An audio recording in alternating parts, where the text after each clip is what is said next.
You know, there are going to be some long times that you are going to be in isolation, that you are going to be locked away from people. And I hope that you utilize that time to think about what you can do with the rest of your life, as confined as it may be. Today, jurors in Donnie Rowe's trial could not unanimously come to a decision on whether to give him the death penalty. Under Georgia law, that took the death penalty off the table. Judge Brenda Trammell then gave Rowe the most serious sentence she could, 2 counts of life in prison without the possibility of parole. Molly Jett has been covering this trial since it started. Molly is live in Eatonton outside the courthouse tonight. Well, Frank, it's pretty quiet outside of this courthouse, and it was just as quiet inside of the courtroom when Judge Trammel made her decision. But the emotions leading up to Donnie Rowe's sentencing were painful to see and hear.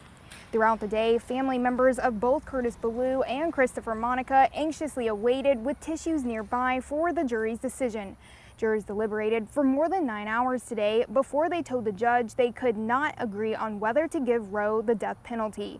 In their 9th hour of deliberations, they said, "We are not about to get to a unanimous vote. What do we do?" The judge dismissed them as a hung jury.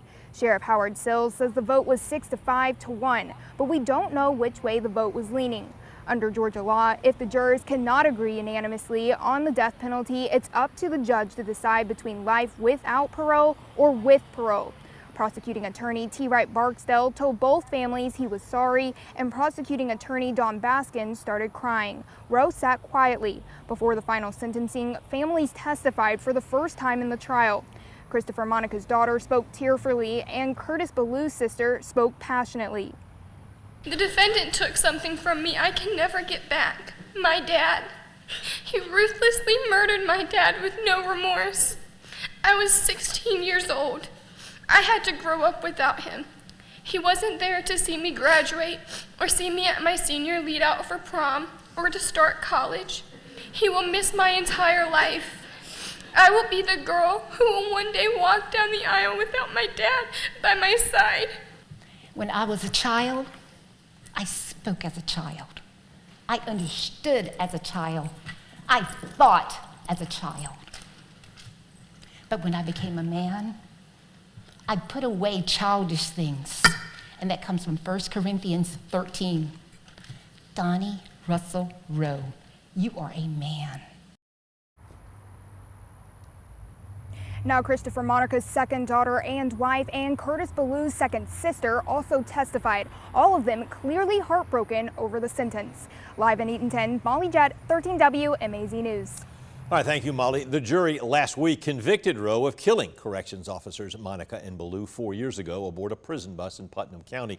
He was already serving a life sentence without parole. Today, Donnie Rowe did sign a document waiving his right to appeal the sentence. Tonight, we're taking a closer look at capital punishment in Georgia. Georgia has 40 inmates on death row in Jackson, that's in Butts County. The oldest case dates back to 1976. However, capital punishment is becoming more rare in this state. Georgia juries have sentenced only one person to death in the past 7 years. That is Tiffany Moss, the Gwinnett County woman convicted of beating her 10-year-old stepdaughter, starving her to death, and burning her body. The jury sentenced Moss to death in April 2019. Just 3 other inmates, all men, got the death penalty in the past decade. And since the turn of the century, just one Central Georgia killer has been sentenced to death. He is Brian Wayne Brookins, convicted in Baldwin County in 2007 for killing his wife and stepdaughter. For our complete coverage of the Donnie Rowe trial, as well as full speeches from the families of Christopher Monica and Curtis Ballou, you can look for this story on 13WMAZ.com.